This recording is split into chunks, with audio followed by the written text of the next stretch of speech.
რადიო თავისუფლება FM 107.4. გამარჯობა, ეთერშია რადიო თავისუფლების ყოველდღიური პროგრამა თავისუფლების 1 საათი. მე ვარ გოგი გვახარია და მიმყავს ეს გადაცემა, რომელიც ყოველ სამუშაო დღეს გადის რადიო თავისუფლების ეთერში.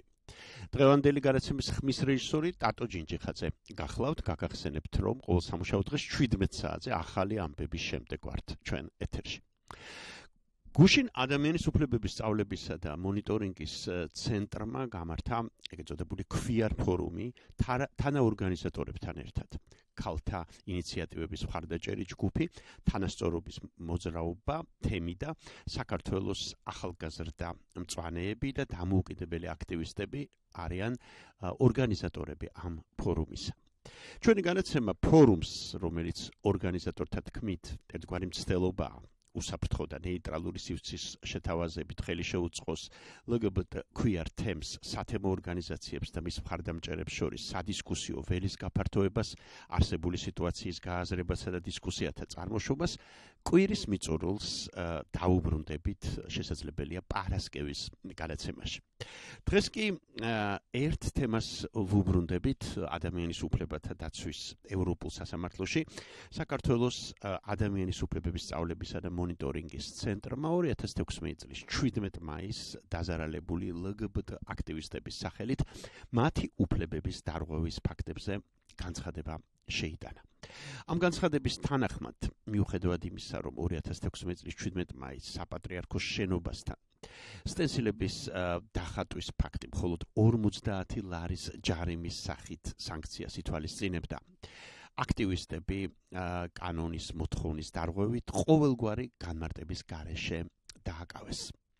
ეს განაცხადი ევროპული კონვენციის ძირითადი მუხლების დარღვევას ემყარება, გაგაცნობთ ამ მუხლებს მესამე მუხლი ღირსების შემლახავი მოპყრობის აკრძალვა, მეხუთე თავისუფლების და ხელშეუხებლობის უფლება, მე-11 შეკრების თავისუფლება, მე-13 უფლება სამართლებრივი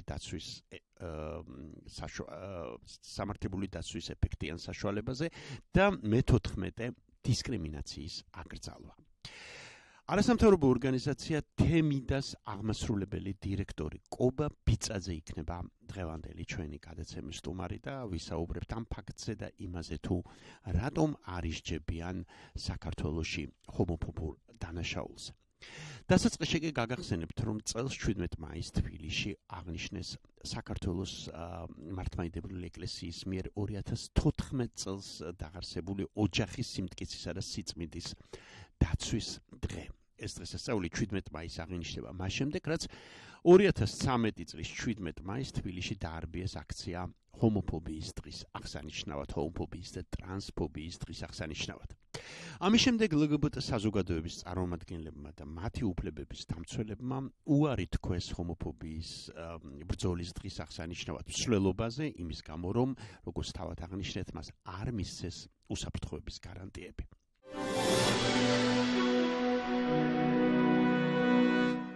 გრძელდება ჩვენი გადაცემა. წარმოგიდგენთ ჩვენი გადაცემის სტუმარს, არასამთავრობო ორგანიზაცია თემიდას აღმასრულებელ დირექტორს კობა ბიწაძეს და მადლობა კობას, რომ გვესტუმრა სტუდიაში. დღეს ჩვენ საუბრობთ იმაზე, თუ რატომ არ ისჯებიან საქართველოში ადამიანები ჰომოფობურ დანაშაულზე, ან სიძულვილის მოტივით ჩადენილ დანაშაულზე. შეგვიძლია ეს ორი რამ გავაერთიანოთ, თუმცა ალბათ მაინც უფრო მეტად აქცენტს გადავიტანთ ამაზე. პირველად მინდა კითხოთ, არსებობს თუ არა სიძულვილით მოტივირებულ დანაშაულთა რაიმე სტატისტიკა საქართველოში, ან თქვენი ორგანიზაცია თუ აწარმოებთ? არ ვკითხულობ, შინაგან საქმეთა სამინისტროზე აქვს თუ არა მას ასეთი სტატისტიკა? შინაგან საქმეთა სამინისტრო იდეაში ვალდებული არის, რომ ასეთი ტიპის აწარმოოს ასეთი ტიპის სტატისტიკა, თუმცა პრაქტიკაში მის განხორციელება არ ხდება ხოლმე. სხვა არასამთავრობო ორგანიზაციები გარკვეულ ასე ვთქვათ მონაცემებს დებენ ხოლმე პერიოდულად. არ არსებობს ესეთი ფართო მასშტაბური კვლევა, რომელიც განზოგადებოდა მთელ საქართველოზე და ვიტყოდით, თუ რამდენი LGBT ადამიანი განიცადა ჰომოფობიური სიძულვილით მოტივირებული დანაშაულით. თუმცა გვაქვს მაგალითად თბილისში ჩატარებული კვლევები პერიოდულად თქო ყოველ 2 წელიწადში ერთხელ და ასევე არსებობს ეს მონაცემები, რომელიც გროვდება ხოლმე განსაკუთრებით 17 მაისამდე და 17 მაისის შემდეგ პერიოდში იზრდება ხოლმე მიმართვიანობა არასამთავრობო ორგანიზაციებთან ჰომოფობიური და ტრანსფობიური ნიადაგზე ჩადენილ დანაშაულებებთან მიმართებაში და ეს ასე ვთქვათ ერთადერთი ასეთი მონაცემები გაგვაჩნია ჩვენ. მოდით 17 მაისს დავუბრუნდეთ წლევანდელ 17 მაისს პრინციპში აქცენტი გვინდა სწორედ ამაზე გავაკეთოთ. ადამიანების ჯგუფმა, აქტივისტებმა მიმართეს რამდენადაც მე ვიცი შინაგან საქმეთა სამინისტროს 17 მაისამდე, რომ უნდათ ჩაეტარებინათ აქცია. თუ ვცდები, არ ვიცი და ვერ მიიღეს მათგან უსაფრთხოების გარანტიები. ასე იყო? აქტივისტების დამოუკიდებელმა ჯგუფმა მიმართა შინაგან საქმეთა სამინისტროს, შინაგან საქმეთა სამინისტროსგან ვერ მიიღეს გარანტია, რომ მათ დაიცავდნენ, თუმცა შემდეგ შინაგან საქმეთა მინისტრმა მისის მოადგილემ კი ბატონო გააკეთა განცხადება რომ მსგავსი ტიპი ანუ ეს იყო სიცრუე და მსგავსი ტიპის განცხადება მათ არ გაუკეთებიათ. რომ არავინ არ მიმართა მათ ესე თქვა რომ დავიცავთ ყველა ადამიანის ასე ვთქვათ გამოხატვის უფლებას, თუმცა ასე ვთქვათ პირად საუბრებში სულ სხვა რამეს გულისხმობდა, სხვა რამეს საუბრობდა. ოფიციალურად ესეთი განცხადება არ გაუკეთებიათ რომ ჩვენ არ დავიცავთ არავის ანუ ესეთი გავსაუბროთ. პრობლემა ის არის უბრალოდ რადიოსმენელს გავახსენოთ დღეს მე უკვე ვთქვი დასაწყისში რომ ასე ვთქვათ ოკუპაცია მოხდა თბილისის ცენტრისა 17 მაისს ახალი შეიძლება ასე ითქვას, ნუ დავარქვათ ამას დღესასწაულით, რომელსაც აღნიშნავდა მრევლი, მართლმადიდებელი მრევლი, ხო? ხო, ზოგადად ეს პროცესი, როცა ხდება ხოლმე LGBT საკითხების რაღაც საჯარო სივრცეში არტიკულირება, ყოველთვის მიეწერება ეს ხოლმე პროპაგანდა, გეი პროპაგანდას და ცდილობენ ხოლმე რომ საჯარო სივრცეს ჩამოგვაშორონ ხოლმე. მსგავსი შემთხვევა მოხდა 2014 წელს, როცა პატრიარქმა გააკეთა განცხადება და გამოთქვა სურვილი რომ 17 მაისი ყოფილიყო ოჯახის სიწმინდის დაცვის დღე. და უკვე 2014 წლიდან საერთოდ საჯარო სივრცედან მოხდა LGBT ადამიანების გარიყვა და ნუ დღეს პროცესი დღესაც გრძელდება და 2016 წელიც არ იყო განსხვავებული. 2016 წელსაც ვერ მოხერხდა საჯარო სივრცეში მშვიდობიანი შეკრება ჩვენი აქტივისტების. თუმცა ალბათ აქ ძალიან რთულია იქნება იურიდიულად ასე ვთქვათ სამართლებრივად დაადანაშაულო ხელისუფლება რომ ვერ მოხდა აქტივისტების შეკრება, იმიტომ რომ ნუ აქ ხელისუფლება იტყვის ალბათ რომ ეს არ არის ჩემი პრობლემა თუ ისინი ვერ შეიკრიბნენ არ შეიკრიბნენ ან შეეშინდათ, ხო? და იგივე გააკეთა კი. და იგივე ასე მოხდა. მაგრამ მიუხედავად ამისა დააკავეს აქტივისტები გამთენიისას და აი აქ უკვე შეიძლება სამართლებრივი დავა ხელისუფლებასთან როგორც მე ვხვდები. კი ამაზე EMC ორგანიზაცია EMC-მ გააკეთა ასე ვთქვათ ადამიანს ევროპულ სასამართლოში შეიტანა სარჩელი და უჩივის სახელმწიფოს ნუ რა შედეგი დადგება ალბათ ამას მთელი რიგი პროცესები დაჭირდება და გვეცოდინება, მაგრამ ამ განცხადებაშიც თვითონ მათ მიერ გავრცელებულ განცხადებაშიც იკვეთებოდა რომ ეს იყო ალტერნატიული გზა ადამიანებს გამოეხატათ პროტესტი, რადგანაც ვერ მოხერხდა საჯარო სივრცეში ესეთ მშვიდობიანი შეკრება, ამიტომ ადამიანებს ჯგუფს მოუწია რომ ალტერნატიული მეთოდით ასე ვთქვათ გამოეხატა საკუთარი პროტესტი ჰომოფობიის წინააღმდეგ. და შესაბამისად აი აქ უკვე შეგვიძლია მივედაოთ სახელმწიფოს. მაგრამ სახელმწიფოც ედავება ამ ადამიანებს, რადგან ისინი თვლიან რომ ასფალტზე სტენსილების დახატვა, რამდენადაც მე ვიცი როგორც ხვდები მე, ეს არის კანონის დარღვევა. კი, ამაზე ედავება და 50 ლარიანი ესე ვთქვათ ჯარიმებიც კი დააკისრა თითოეულ ამ ადამიანს. თუმცა ნუ ჩვენ ხშირად შევხვდებით ხოლმე მსგავს ტიპის სტენსილებს სხვა ქუჩაში, სხვა ტერიტორიებზე და ამის გამო ალბათ არავინ არ დასჯილა. მაგრამ ეს რადგანაც უკავშირდებოდა LGBT ადამიანებს, რადგანაც გამოჩნდა ფერადი დროშები, ამიტომ სახელმწიფომ დააკავა. ჩვენ შეგვიძლია ვთქვათ რომ სახელმწიფო მიდგომა არის ჰომოფობიური და ტრანსფობიული და ამიტომ მოხდა ამაზე მოდავება თვითონ სახელმწიფოს მხრიდან. სახელმწიფოს როლზე ჩვენ კიდევ ვისაუბრებთ ისევ დაუბრუნდებით 2016 წლის 17 მაისს ახალი ამბების გამოცხადების შემდეგ, მაგრამ ერთი ნიუანსი არის მნიშვნელოვანი. ეს არის ისევ რომ დაუბრუნდეთ 2013 წელს ფაქტობრივად შეიძლება ითქვას, რომ ეს ამბავი დარჩა ღია, ანუ ადამიანები, რომლებმაც დაარბიეს და ჩვენ ვამბობთ დაარბიეს აქცია დაუსჯელები დარჩნენ. შეგვიძლია ასე ვთქვათ. კი, რა თქმა უნდა, იმიტომ რომ იქ იყო, ასე ვთქვათ, ძალადობის არნახული შემთხვევა, არსებობს კადრები, მათ შორის ორგანიზაციებმა, მაგალითად ვიზგმა შეიტანა სარჩელი და ასე შემდეგ, მაგრამ დღემდე ჩვენ ვერ ვხედავთ, რომ ვინმე არის დაკავებული, მხოლოდ 100 ლარიანი ჯარიმებით გამოისტუმრეს 2 ადამიანი და მეტი, ასე ვთქვათ, რეაგირებას ხელმწიფესთან არ ყოფილა. დიახ. ხო და ბუდით რადიოსმელს შევთავაზებთ ახლა სიუჟეტს, მეც მოგასმენიებთ ნინო ხარაძის, რომელიც ეს სიუჟეტი გავიდა 2013 წლის ზაფხულში, ზუსტად მაშინ, როცა დამთავრდა ეს სასამართლო, ბრალდებული 2 სასულიერო პირის სასამართლო. საინტერესო არის ძალიან, მე დიდი ხანია ეს სიუჟეტი არ მომისმენია, აქცენტი რაზე გაკეთდება არის საინტერესო, 3 წელი გავიდა და შეიძლება ითქვას არაფერი შეცვლილა. ნინო ხარაძის სიუჟეტი 2013 წლის. სასამართლო პროცესის დაწყებამდე საქალაქო სასამართლოს ეზოში 2 სასულიერო პირის მამა ანთიმოზისა და მამა იოთამის მხარდამჭერმა სასულიერო პირებმა და უფლებადამცველებმა დაიწყეს შეკრება. სასულიერო პირების გარდა დღევანდელ პროცესს კიდევ 2 ბრალდებული ახალგაზრდაც ესწრებოდა. ყველა მათგან სისხლის სამართლის 171 მუხლით ედება ბრალი, რაც მანიფესტაციის უფლების ხელყოფას და უკანონოდ ძალადობრივ ხელშიშლას გულისხმობს. კერძოდ იმას, რომ მათ 17 მაისს ხელი შეუშალეს ტრანსფობიისა და ჰომოფობიის წინააღმდეგ დღესთან დაკავშირებული ფლეშმობის გამართვას. თუმცა სასამართლოს ეზოში შეკრებილი სასულიერო პირების მხარდამჭერები მათ ბრალეულობას გამორიცხავდნენ. დღევანდელ სასამართლო პროცესს გამოეხმაურა მთავარი პროკურორი არჩილ ბილაშვილიც და განაცხადა, რომ კანონი ყველასთვის ერთი უნდა იყოს, მიუხედავად იმისა, რომ ამ საქმეში სასულიერო პირების მონაწილეობა საკითხს გარკვეულ სენსიტიურობას ძენს. თუ შესაძლო დანაშაული ჩაიდინა პირმა, ეს უნდა იქნეს ამისათვის გასამართლებული. არ აქვს მნიშვნელობა სასულიერო პირი არის თუ საერო მოღვაწე. რა თქმა უნდა, ვგრძნობთ სიმძიმეს იმისა, რომ როდესაც ბრალდება არის წარდგენილი სასულიერო პირის მიმართ სენსიტიურობა მატულობს, მაგრამ ამის ხარჯზე არ შეიძლება სტანდარტის დარღვევა და უთანასწორო პოზიციის დამკვიდრება. აქედან გამომდინარე, რაც დადგინდება ღია გამჭვირვალე სასამართლო განხილვის შედეგად, აი ის შედეგი იქნება ყველას მიერ გაზიარებული. ისევ სასულიერო პირების პროცესს რომ დაუბრუნდეთ, სასამართლო დარბაზამდე მიღწევა ძალიან გართულდა. ბრევლის წარმომადგენელი ახალგაზრდები გზას ღობავდნენ და მხოლოდ სასულიერო პირებს ატარებდნენ. მათი ხელშეშლის გამო სასამართლო დარბაზში ისიც მანდატურების დახმარებით რამდენიმე ჟურნალისტმა მოახერხა მხოლოდ შეღწევა. სასულიერო პირების მხარდამჭერები ხმამაღალი შეძახილებით მოითხოვდნენ პროცესის გაცილებით დიდ დარბაზში გამართვას და ერწმუნებოდნენ, რომ პროცესი მცირე დარბაზში იმიტომ დაინიშნა, რომ ბრევლის შეღწევა შეშლოდა ხელი. სასამართლო პროცესი საბოლოოდ 1 საათიანი დაგვიანებით დაიწყო. სასამართლოს მანდატურების თხოვდნენ მათ, ვისაც ადგილი არ იყო სასამართლოს დარბაზი დაეტოვებინათ.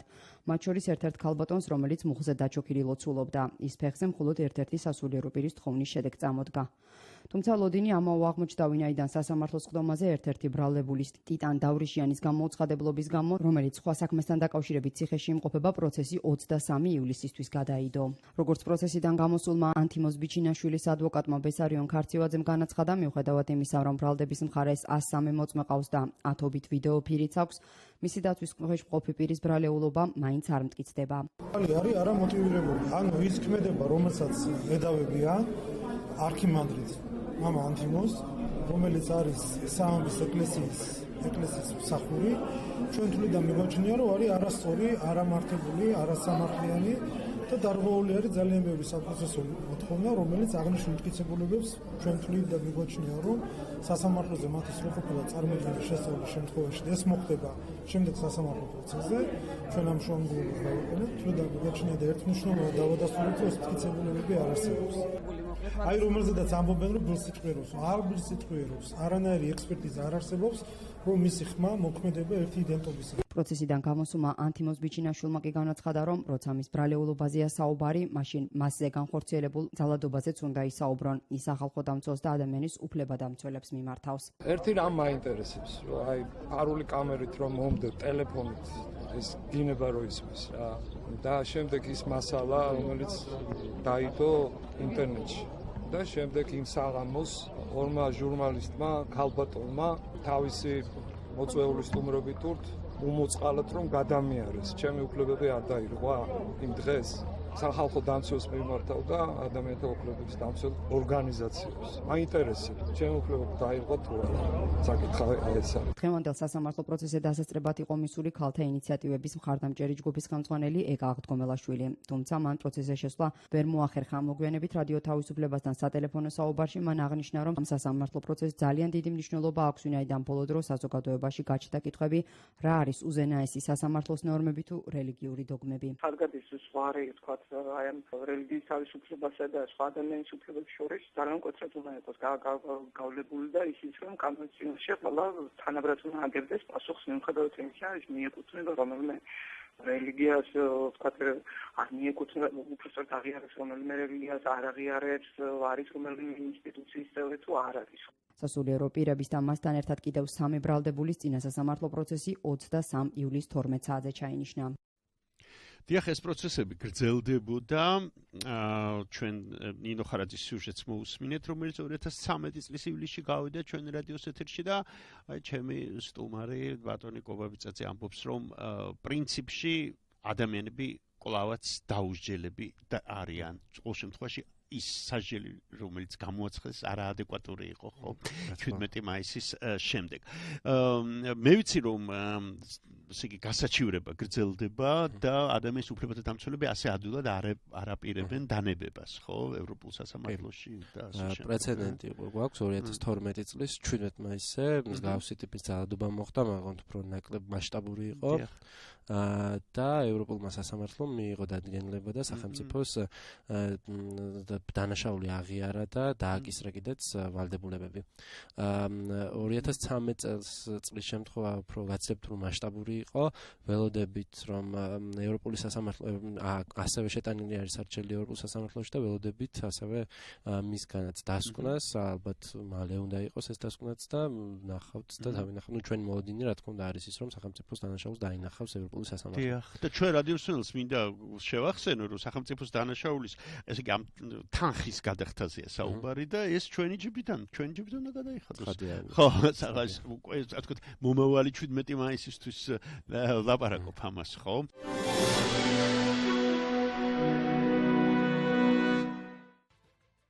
გრძელდება ჩვენი გადაცემა, ჩვენ მას მიძლობთ კობაბიცაძეს, აღმასრულებელი დირექტორი გახლავთ არასამთავრობო ორგანიზაცია თემიდასი კობა.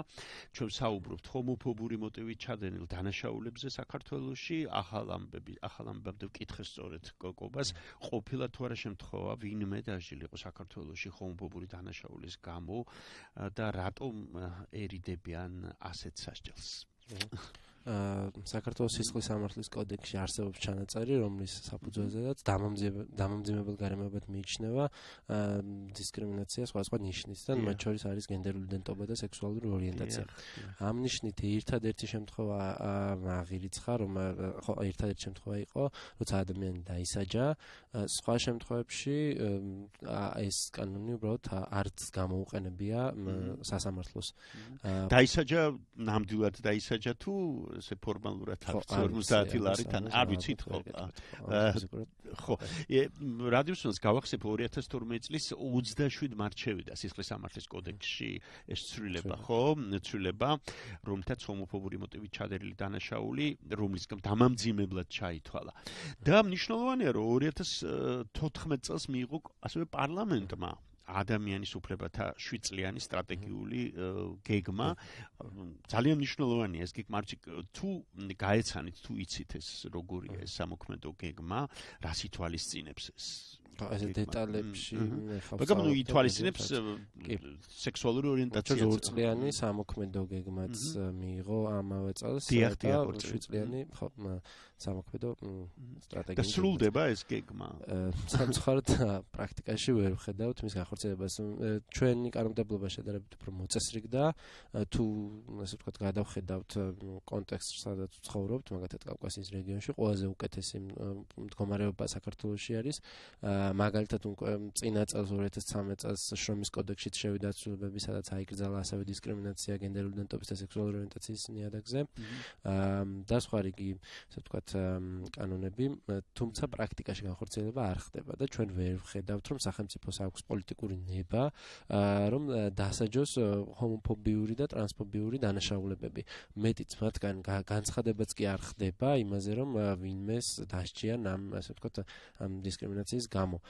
2000 წელს ჰქონდა, ასე ვთქვათ, როცა დაახლოებით 10-მდე შემთხვევა დავაფიქსირეთ 2016 წლის 17 მაისამდე და 17 მაისის შემდეგ პერიოდში ასეთი დანაშაულებების ჰქონდა კიდეც საუბარი პოლიციასთან, ვთხოვეთ კიდეც რომ განეცხადებინათ ღიად, რომ ისინი დასჯიან ჰომოფობიურ და ტრანსფობიურ დანაშაულებებს, მაგრამ ასეთი, ასე ვთქვათ, რეაგირება არ მოჰყოლია სახელმწიფოს მხრიდან. ჩვენ მივიჩნევთ, რომ ეს, ასე ვთქვათ, იქნებოდა შემაკავებელი იმ დანაშაულებების, რაც ხორციელდებოდა იმ პერიოდში, მაგრამ მსგავსი ტიპის განცხადებაც კი არ ყოფილა სახელმწიფოს. მსგავსი ტიპის კი არა, ჩვენ არჩევნების წინ განსაკუთრებით მოვისპირნეთ არაერთი ჰომოფობური განცხადება და როგორც ამბობენ აქტივისტები და სამოქალაქო საზოგადოება, მართველი პოლიტიკური გუნდი გამოირჩეოდა სწორედ განსაკუთრებით აი ასეთი განცხადებებით.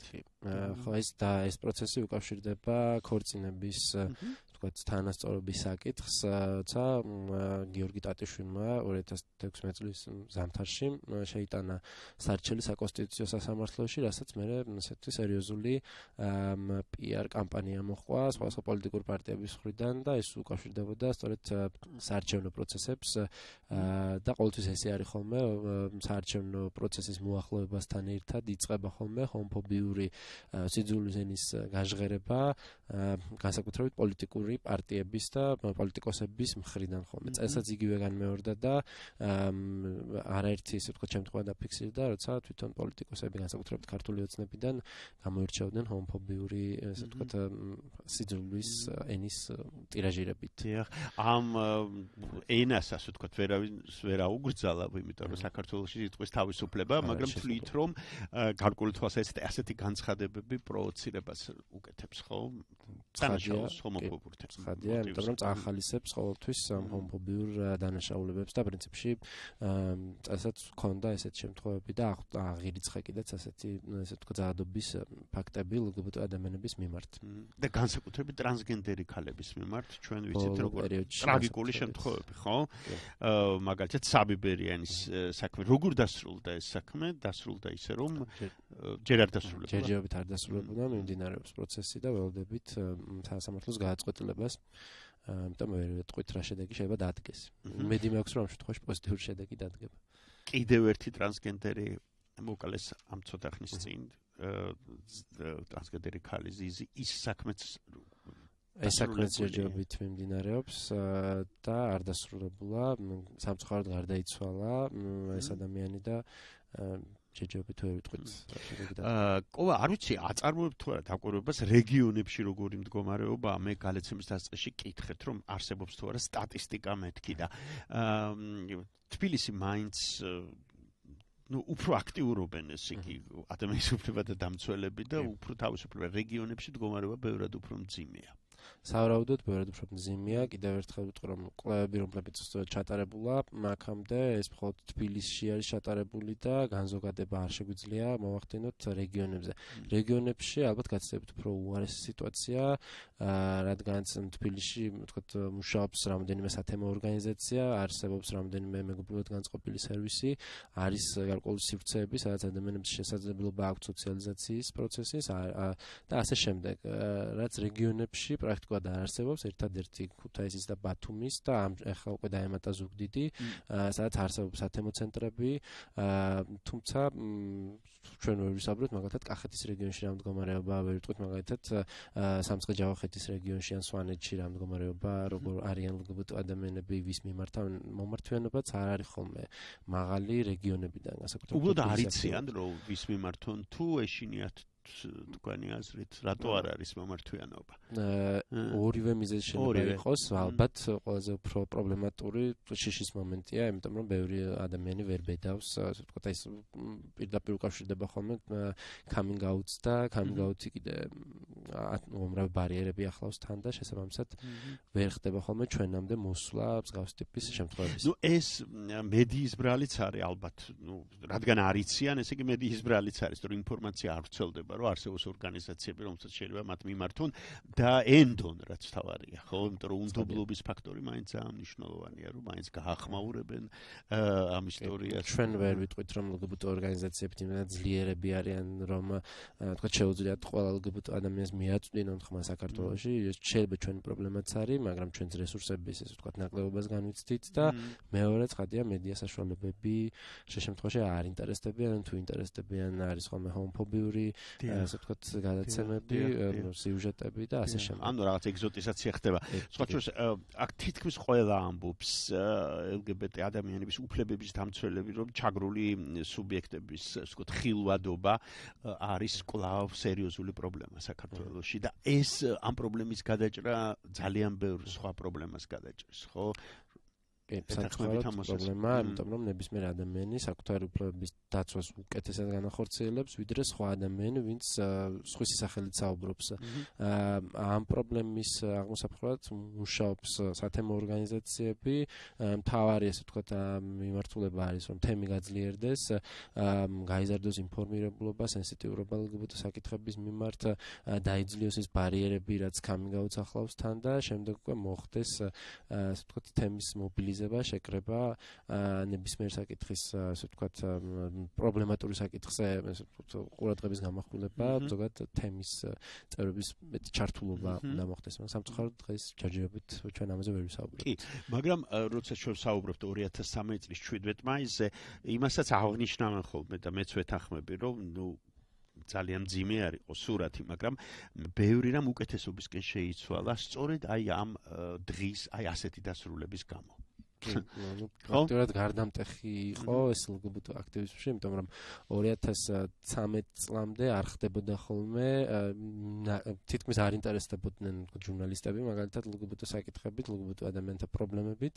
2013 წლის შემდეგ უკვე ამ თემას ეს ტაბუ მოეხსნა, დაიწყო საუბარი, გაიზარდა ესე ვთქვათ ხილვადობა, დაინახეს ადამიანები, რომ საქართველოში ცხოვრობენ LGBT ადამიანები და ეს რა თქმა უნდა პოზიტიური იყო, ანუ დაინახეს ისიც რომ მათ მხარდამჭერებიც ყავთ, ხო, ასეთ ადამიანის უფლებათა დამცველებს შორის ხელისუფლებაშიც, ან პოლიტიკურ ჯგუფებშიც, ხო, რამდენი, მაგრამ მაინც მნიშვნელოვანია. ხო არის მნიშვნელოვანია. ცხადია, ესეც მნიშვნელოვანია და ასე ვთქვათ, ამან პოზიტიური შედეგებიც გამოიღო, ვერ ვიტყვით, რომ ერთმნიშვნელოვნად ნეგატიური იყო 17 მაისი ჩვენთვის. დიახ, აი ისიც კი რომ, ნუ ჩვენ ვთქვათ, კი დავცინით, როცა ამობენ, რომ სახლში რაც უნდათ ის გააკეთონ, მაგრამ იცით რა, მე მაინც ვთვლი, რომ ესეც კი, მიუხედავად იმისა, რომ საშინელი ფრაზა არის, 20 წლის წინ აბსოლუტურად წარმოუდგენელი იყო, რომ ადამიანს ეს რამე ეთქვა სახლში, რაც უნდა სახლშიც არ უნდა გააკეთო, ხო?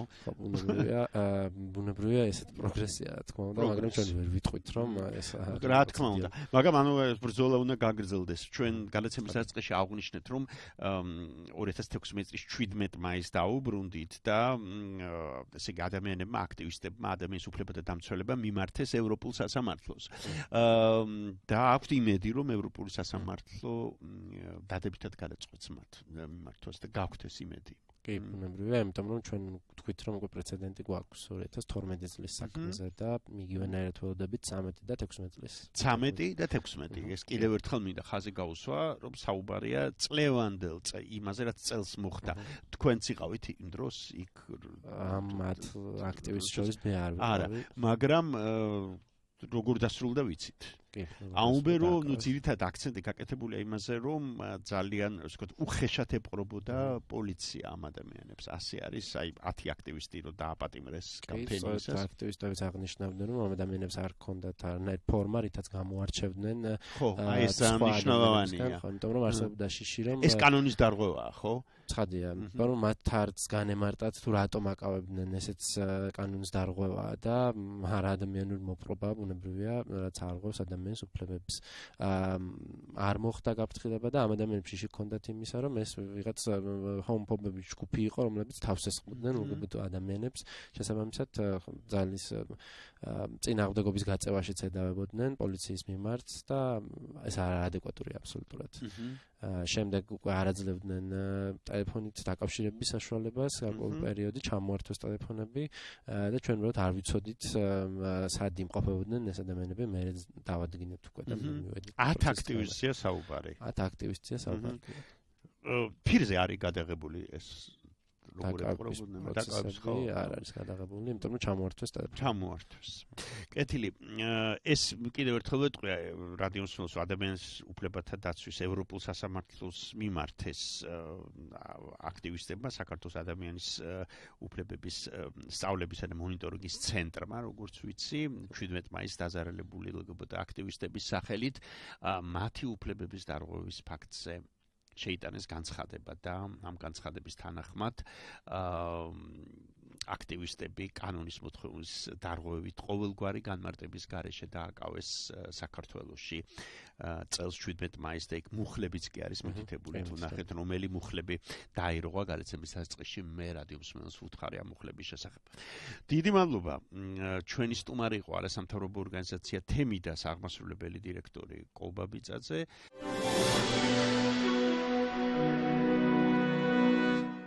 ამით სრულდება თავისუფლების 1 საათი. ეს გადაცემა მიმყავს მე გოგი გვახარიას ყოველ სამუშაო დღეს ვართ ჩვენ რადიო თავისუფლების ეთერში. ტატო ჯინჯიხაძე იყო დღევანდელი გადაცემის რეჟისორი.